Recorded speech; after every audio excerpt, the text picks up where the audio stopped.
शहर से थोड़ी ही दूरी पर जंगल के पास एक किसान रहता था। उस किसान ने अपने खेतों के पास ही अपना घर बना रखा था। सारे खेतों में बस आम की फसल उगा करती थी।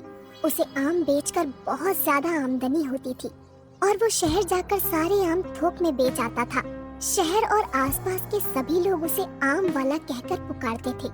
उस आम वाले का एक छोटा बेटा भी था जिसका नाम कमल था।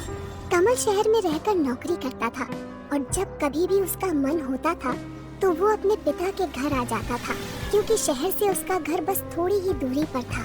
रक्षाबंधन से ठीक एक दिन पहले कमल शहर से अपने घर वापस आ जाता है और अपने पिताजी से कहता है, पापा, मैं रक्षाबंधन की छुट्टी लेकर घर आ गया हूँ और अगले 3-4 दिन तक यहीं रहूँगा।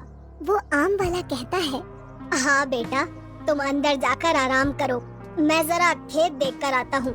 आजकल रात को बहुत सारे जानवर घुस आते हैं। वो किसान खेत देखने चला जाता है और थोड़ी देर बाद वापस आ जाता है। कमल अपने पिताजी से कहता है, पापा, मुझे लगता है हमें अब आम की खेती नहीं करनी चाहिए। एक तो आम केवल गर्मियों में होते हैं और फिर साल भर इंतजार करना पड़ता है। इससे अच्छा हम कोई ऐसी खेती क्यों ना करें जो पूरे साल भर पैदा होती हो और इससे हमें बहुत ज्यादा आमदनी भी होगी। तब कमल के पिताजी कहते हैं, तुम ठीक कहते हो बेटा, लेकिन मैं आम की खेती नहीं छोड़ना चाहता। मेरे बाप दादा भी आम की खेती किया करते थे। इतना कहकर कमल के पिताजी अंदर चले जाते हैं और कमल सोचने लगता है, अब पिताजी तो आम की खेती छोड़ने वाले नहीं। मुझे शहर जाकर कोई ऐसी दवा लानी होगी जिससे हमारे आम पहले के मुकाबले कई ज्यादा बड़े हो जाएं।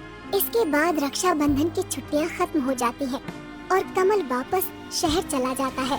इस तरह समय गुजरता जाता है और अब धीरे धीरे गर्मी का महीना शुरू होने लगता है। हर बार की तरह इस बार भी गर्मियां शुरू होते ही कमल शहर से वापस अपने गांव की तरफ निकल पड़ता है। रास्ते में एक बहुत बड़ा जंगल पड़ता था।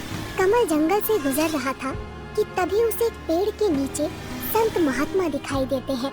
कमल अपनी बाइक खड़ी करके संत महात्मा के पास जाता है और कहता है, प्रणाम महात्मा जी। कमल की आवाज सुनकर महात्मा जी अपनी आंखें खोलते हैं और कमल से कहते हैं, आयुष्मान भव। बोलो बेटा, क्या कहना चाहते हो? कमल थोड़ा हिचकिचाते हुए कहता है, वो महात्मा जी, मेरे पिताजी सालों से आम की खेती करते आ रहे हैं, लेकिन आम की खेती से हमें ज्यादा पैसा नहीं मिलता। आप कोई उपाय बताइए ताकि हम ज्यादा से ज्यादा कमा सकें। तब वो महात्मा जी ध्यान लगाते हैं और उनके हाथ में एक दिव्य जल की मटकी प्रकट हो जाती है। महात्मा जी कमल से कहते हैं, बेटा, ये जादुई दिव्य जल है। इस मटकी के अंदर तुम जो कुछ भी रख दोगे वो जादुई हो जाएगा, लेकिन याद रहे, इसका उपयोग तुम केवल एक ही बार कर सकते हो। कमल वो मटकी लेकर अपने घर आ जाता है और रात भर सोचता है कि उसे जादुई जल का उपयोग कैसे करना चाहिए। तभी उसके दिमाग में एक आइडिया आता है, अगर मैं इस मटकी के अंदर एक आम को रख दूं, तो वो आम जादुई आम बन जाएगा। फिर मैं उस जादुई आम की मदद से जो चाहे वो कर सकता हूँ। और कमल बागीचे से एक आम तोड़कर उस मटकी में रख देता है और सो जाता है। अगली सुबह जब कमल सोकर उठता है तो उस मटकी का दिव्य जल गायब हो जाता है और उसके अंदर वो आम ज्यों का त्यों रखा हुआ था। कमल को महात्मा जी की बात याद आ जाती है, इस जादुई दिव्य जल का उपयोग तुम केवल एक ही बार कर सकते हो। कमल उस आम को मटकी से बाहर निकालता है और अब वो आम जादुई आम बन चुका था। कमल उस जादुई आम को हाथ में लेकर कहता है, मुझे एक बहुत बड़ा आम चाहिए। और देखते ही देखते वो छोटा सा आम एक बहुत बड़ा आम बन जाता है जो कमल से भी ऊंचा था। ये देखकर कमल की खुशी का ठिकाना नहीं रहता और वो खुशी से नाचने लगता है। तभी उसे पिताजी की आवाज सुनाई देती है।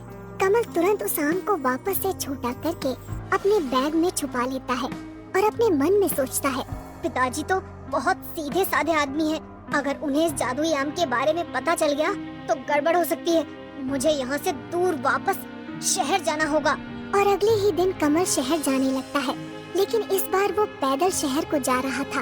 ये देखकर कमल के पिताजी कहते हैं, बेटा कमल, क्या बात है? इस बार तुम अपनी मोटरसाइकिल नहीं लेकर जा रहे हो क्या? तब कमल कहता है, नहीं पिताजी, मुझे अब इस मोटरसाइकिल की जरूरत नहीं। मेरे दोस्त के पास बहुत सारी मोटरसाइकिल है। इतना कहकर कमल शहर की तरफ निकल पड़ता है।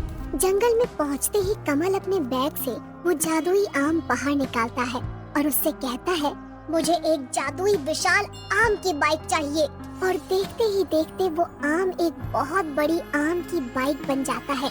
कमल उस जादुई आम की बाइक पर बैठकर पूरे जंगल का चक्कर लगाता है और आज उसे बहुत मजा आ रहा था। तभी अचानक जंगल में हाथी आ जाते हैं और कमल के पीछे पड़ जाते हैं। पहले तो कमल बहुत घबरा जाता है, लेकिन फिर वो अपनी आम की बाइक से कहता है, तुम इन हाथियों से भी बड़ी बाइक बन जाओ। और अगले ही पल कमल की आम की बाइक उस हाथी से भी बड़ी हो जाती है। और फिर क्या था, अपने सामने इतनी बड़ी आम की बाइक देखकर हाथी भी डर जाता है और वहाँ से भाग जाता है। शहर पहुँचने से पहले कमल अपनी आम की बाइक को बिल्कुल नॉर्मल बाइक बना लेता है ताकि शहर में किसी को उसके ऊपर शक न हो। शहर पहुँचने के बाद कमल सोचता है, अब मुझे नौकरी करने की कोई जरूरत नहीं, मेरे पास जादुई आम की बाइक है। कमल अपनी नौकरी छोड़ देता है और अब वो दिन भर मस्ती करता था और रात होते ही अपनी बाइक को जादुई आम की बाइक बनाकर पूरे शहर का चक्कर लगाता था। कुछ दिनों तक इसी तरह चलता रहता है, लेकिन एक रात को कमल को उसका दोस्त देख लेता है और कहता है, अरे बाप रे, इतनी बड़ी आम की बाइक! अब मैं समझा, कमल के पास इतना सारा पैसा आ कहाँ से रहा है। आजकल इसकी इतनी अकड़ बढ़ गई है, इसे सबक सिखाना ही पड़ेगा। अगली सुबह होते ही कमल का वो दोस्त कमल के पास पहुंच जाता है और उससे कहता है, अरे भाई, तुम तो हमें भूल ही गए। तब कमल कहता है, नहीं यार, ऐसा कुछ नहीं है, बस टाइम नहीं मिला इसलिए तुमसे मिल नहीं पाया। तब कमल का दोस्त कमल से कहता है, अरे बाप रे, हाँ कोई बात नहीं, आज तुम्हें मेरे साथ चलना ही होगा। हम दोनों रात को सिनेमा देखेंगे। कमल रात को सिनेमा जाने के लिए तैयार हो जाता है। रात होते ही कमल और उसका दोस्त सिनेमा घर में पहुंच जाते हैं और सिनेमा देखने लगते हैं। तभी कमल का दोस्त कमल से कहता है, तुम सिनेमा देखो, मैं बस अभी आता हूँ 5 मिनट में। इतना कहकर कमल का दोस्त वहाँ से चला जाता है और कमल सिनेमा देखने में व्यस्त हो जाता है। कमल का दोस्त तुरंत अपनी गाड़ी से कमल के रूम पर पहुँच जाता है। वहाँ उसकी बाइक खड़ी हुई थी। अच्छा, तो ये है वो विशाल आम की बाइक। इसी की वजह से आजकल कमल बहुत भाव खाने लगा है। आज मैं इसका किस्सा ही खत्म कर देता हूँ। इसके बाद कमल का दोस्त पेट्रोल डालकर कमल की बाइक में आग लगा देता है और देखते ही देखते उसकी बाइक जलकर राख हो जाती है। कमल का दोस्त वापस कमल के पास सिनेमा घर में पहुंच जाता है। 1 घंटे बाद सिनेमा खत्म हो जाता है और दोनों वापस अपने अपने घर की तरफ निकल पड़ते हैं। कमल जब अपने रूम पर पहुंचता है तो देखता है कि उसकी बाइक जलकर राख हो चुकी थी। वो रोने लगता है और कहता है, मेरी जादुई आम की बाइक ये तो जल चुकी है और मैंने तो नौकरी भी छोड़ दी है। अब फिर से नौकरी करनी पड़ेगी। इसीलिए कहा जाता है कि चाहे जो कुछ भी हो, हमें अपना कर्म छोड़कर आलसी नहीं बनना चाहिए।